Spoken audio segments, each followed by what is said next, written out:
Welcome to the 30-day novel, NaNoWriMo series. Today is day 13 of NaNoWriMo. My name is Lynn Johnston, and I blog at writesmarternotharder.com.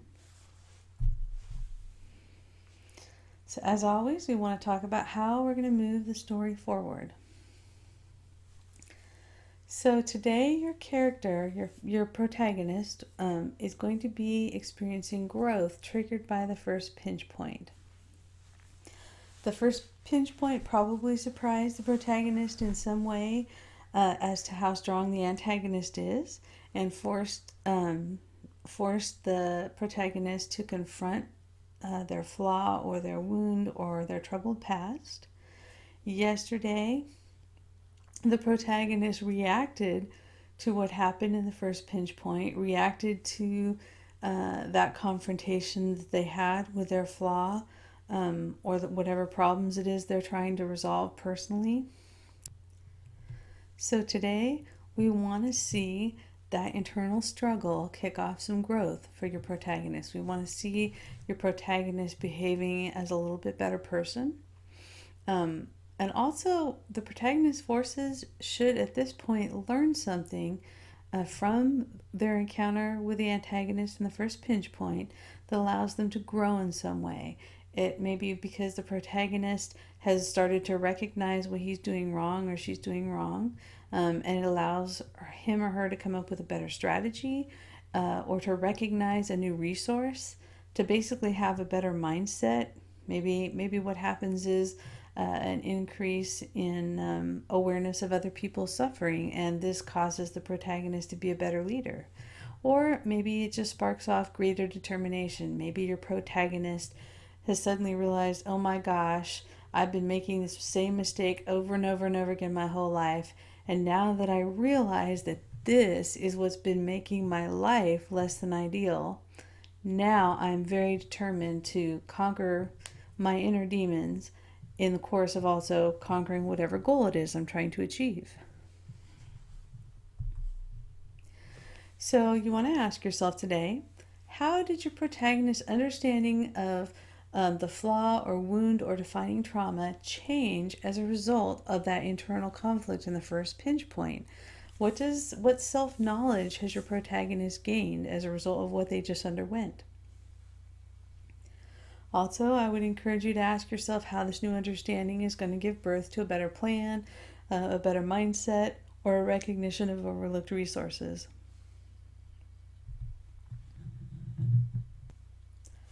Other characters. As always, you want to look at how the other characters are being impacted by the protagonist's growth as a result of the first pinch point. And as a result of any time your protagonist changes a little, it should impact the other characters. It should impact the protagonist's relationship with those other characters. It should change how the other characters see the protagonist, and it should change the secondary characters' behavior. If you are hanging out in a group with someone and they change their behavior, you have to change your behavior to take it into account or to compensate.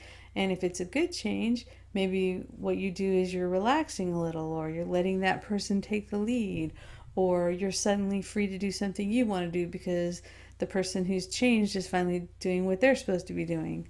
It can be negative too, though, and this is a source of conflict in your story.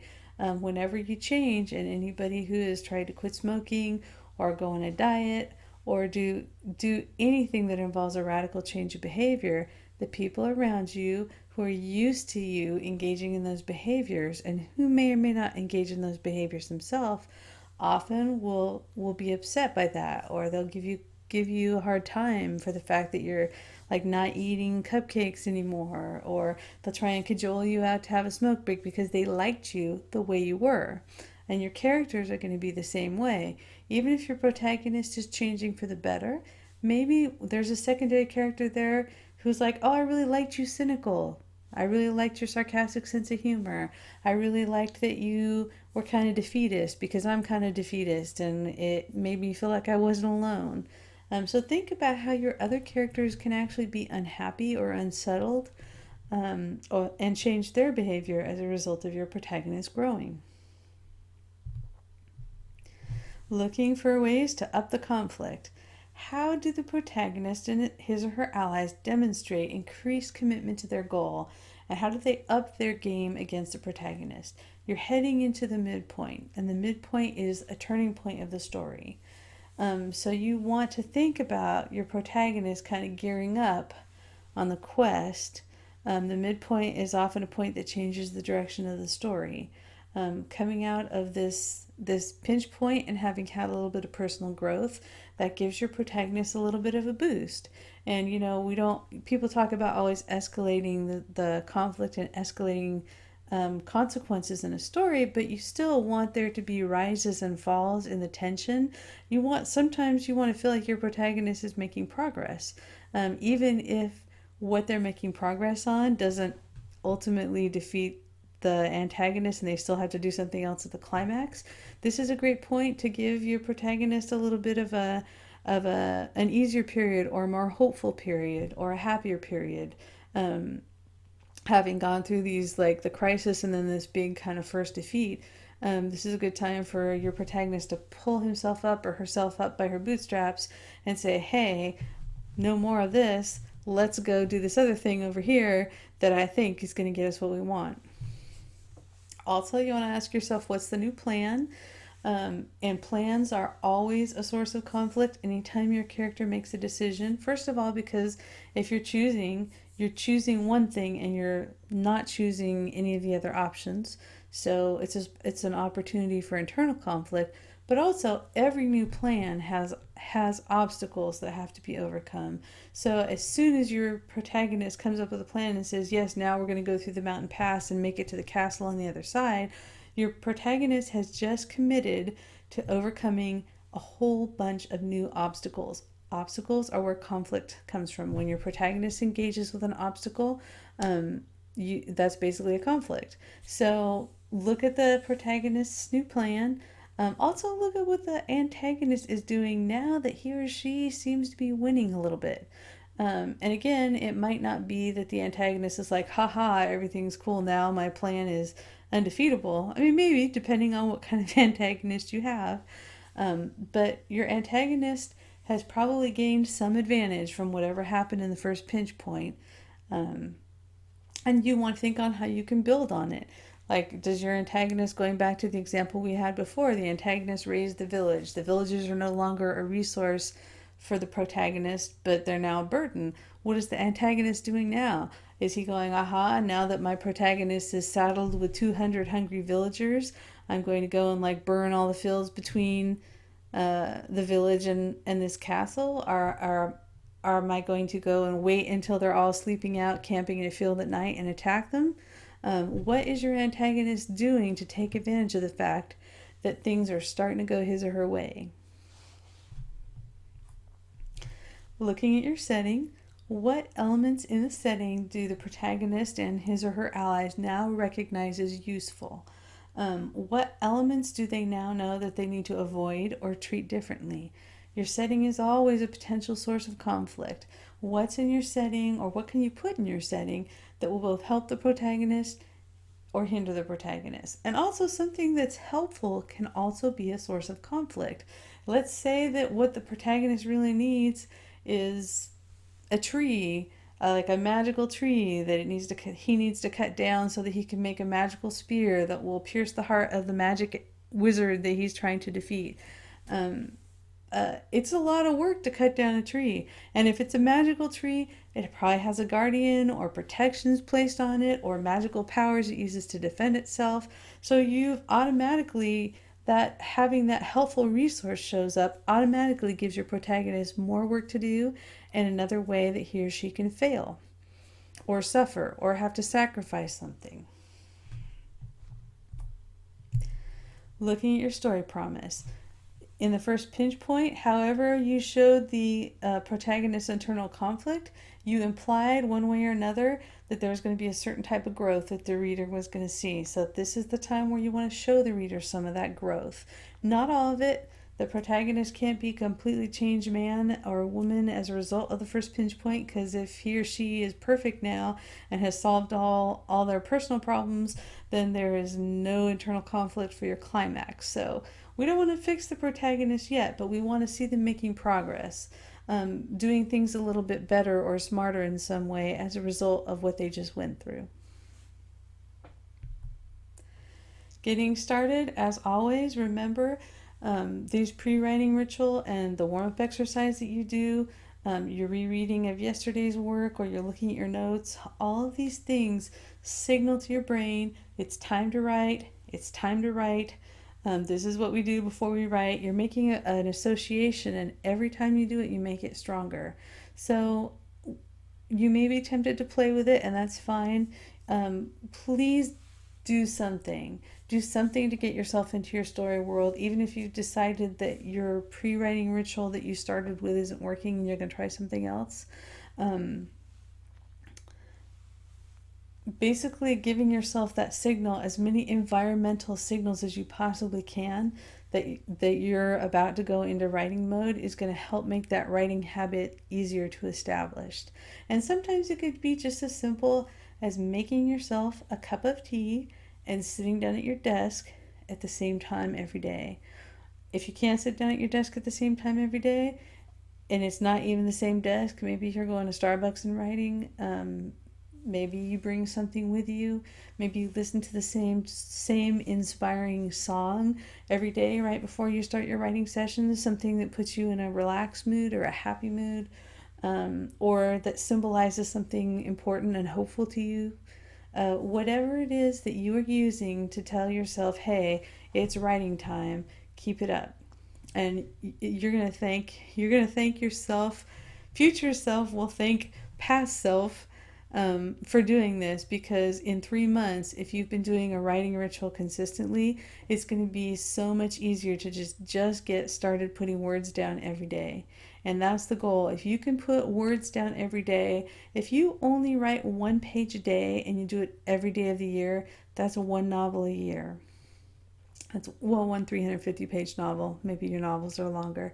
But if you can write 2 pages every single day, that's 2 novels a year. If you can write 3 pages every single day, that's 3 novels a year. And of course, you're going to probably take some time off between to edit. But having that ability to consistently generate words every single day is one of the most valuable things you can cultivate as a writer.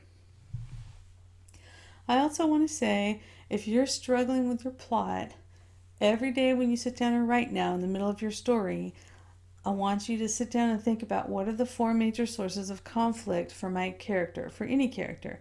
Conflict with the environment, conflict with other people, conflict with society and society's institutions like a church or the police, and the character's flaws or wounds or defining traumas, personal problems that they're trying to get over.